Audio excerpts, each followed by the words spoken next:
Bonjour et bienvenue sur TechniSavoir. Aujourd'hui, je vous propose de découvrir la première partie de la construction d'une combinée à bois de chauffage.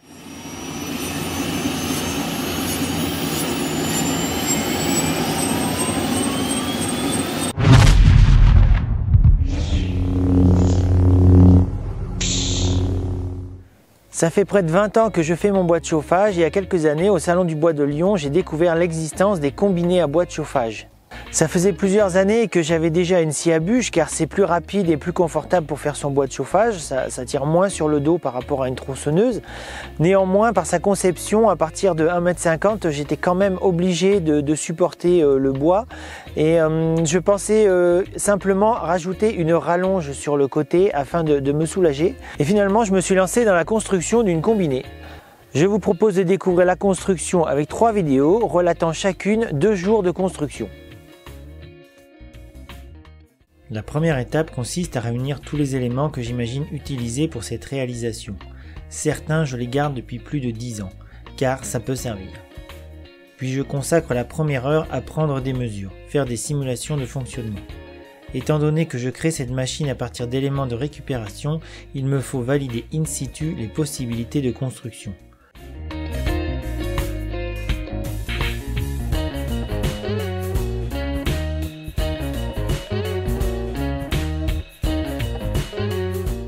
Une fois que tout est clair dans ma tête, je me lance. La mise en construction commence par la réalisation d'une sorte de plateforme. C'est elle qui supportera l'ensemble, convoyage des grumes, scie circulaire, puis future fendeuse horizontale.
Je prends soin de m'assurer des angles lors du pointage et avant les soudures définitives, car même si je ne cherche pas une précision au millimètre dans ce cas, avoir une base de qualité me facilitera les prochaines étapes et donnera un plus bel aspect à l'ensemble final.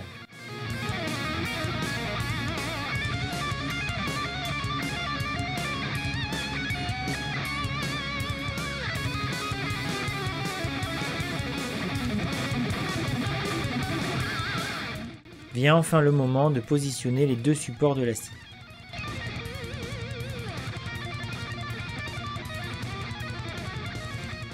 À ce stade de la construction de la machine, voilà, j'ai fini la construction du bâti principal.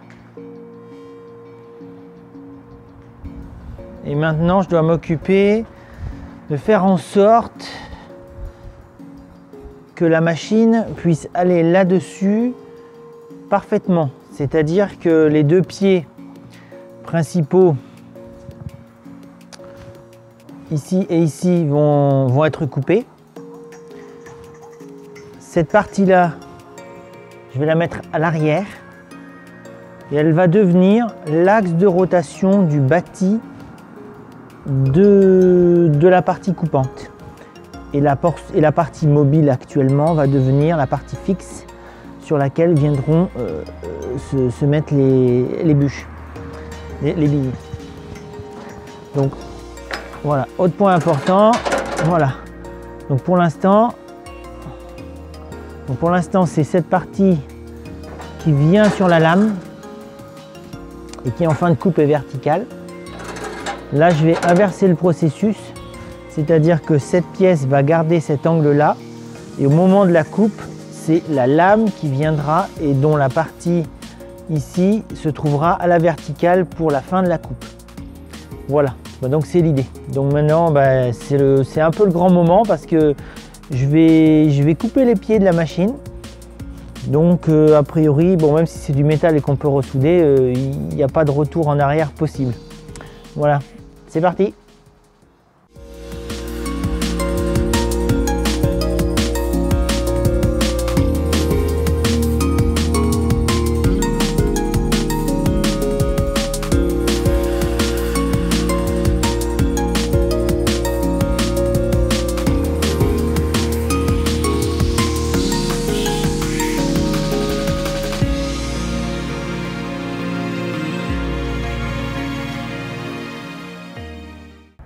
Fin de la première journée de chantier pour la construction de la machine. Donc je m'arrête là parce que j'ai pas d'éclairage artificiel suffisant pour bosser dans l'atelier. Donc là ça a été pour moi un grand moment. Ça paraît bête mais voilà, j'ai coupé les pieds de la machine, les pieds avant. Donc voilà quoi, il n'y a plus qu'à construire le reste. Demain je vais préparer le support qui va servir d'axe de rotation, couper les pieds à l'arrière, voilà, pour qu'ils soient suffisamment penchés quand la machine est au repos. Et une fois que cette première partie là sera faite, je m'occuperai de l'installation soit du vérin électrique qui servira à faire mouvoir la machine, soit de la partie ici qui va venir pour supporter les bûches. Voilà, en la démontant, j'ai eu une hésitation. Est-ce que j'en fais pas une nouvelle entièrement ou est-ce que je conserve celle-là? Ma première idée, c'était de conserver la pièce d'origine pour la sécurité, en fait. Puisqu'elle a la partie pour que la lame rentre dedans et tout ça. Bon, j'y réfléchirai au fur et à mesure de la construction. Voilà, à demain. Jour 2. Donc voilà, ça fait à peu près 1 heure, 1 heure et demie que je cogite à la suite de la construction. Dans les contraintes que j'ai, il y a deux paramètres. C'est que dans la suite de la machine, je veux rajouter ici une fendeuse à bûches que j'ai pas encore achetée, qui vaut 400 ou 500 €. Mais j'ai pas la machine, donc je dois intégrer ces dimensions à l'avance. L'autre contrainte que j'ai, donc, c'est le fait de la fendeuse va m'obliger à la hauteur des pieds d'axe de la machine. Et aussi un autre élément, c'est dans la largeur du bâti, je dois intégrer le fait que ça c'est ma limite pour mon rail d'amener des bûches, enfin des grumes. Voilà. Donc tout ça je le fais un petit peu hors plan, hein. Voilà, je suis pas du genre à faire des plans. J'en ai fait quand même, hein. D'ailleurs le premier plan original, j'utilisais pas une scie à bûche, j'utilisais une tronçonneuse électrique que je ferai certainement plus tard d'ailleurs aussi parce que ça apporte d'autres avantages. Mais voilà, en l'occurrence, voilà, c'était les avantages de la scie à bûche qui me convenaient mieux dans un premier temps. Voilà, donc j'ai récupéré ici une vieille lame d'amortisseur de camion, je suppose, voilà, qui va me servir de support pour les axes. Et déjà une fois que cette étape-là sera passée, ce sera un joli morceau. Voilà, allez, c'est parti!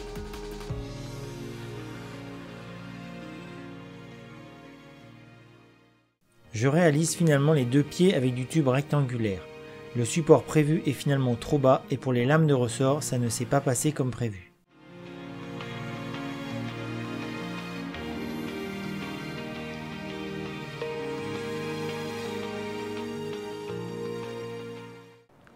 Ça y est, la machine est sur ses axes.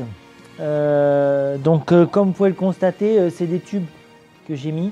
Petit conseil d'amis, tentez pas d'utiliser des lames de ressort de camion. Voilà, j'ai passé 45 minutes, je pense, à ne pas réussir à faire les trous. Impossible. Voilà, j'ai cramé 4 mèches. Je pense, bon, ça doit être un acier, ça, je me doutais bien que c'était un acier spécial. Mais de là à pas pouvoir faire les trous, j'avoue que je suis assez étonné. Donc voilà, je suis super content. C'était une étape très importante. Voilà, la machine, je pense que je peux la faire bouger à une seule main maintenant. Voilà, elle est...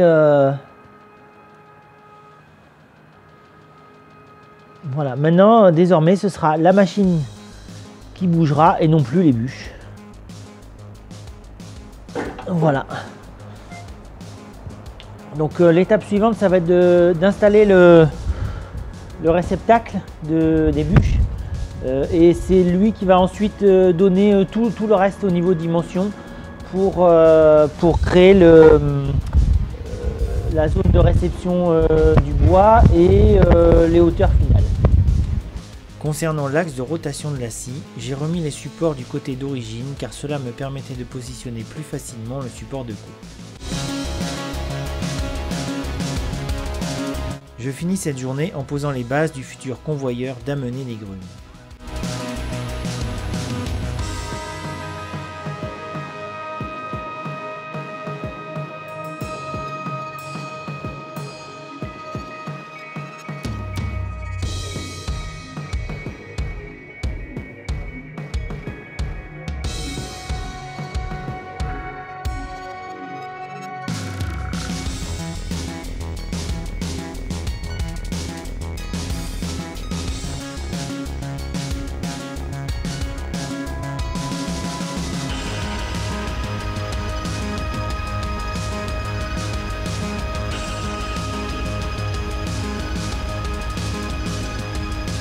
Nous sommes arrivés au bout de ces 2 premiers jours de construction. Si ça vous a plu, merci de mettre un pouce en haut, ça fait plaisir.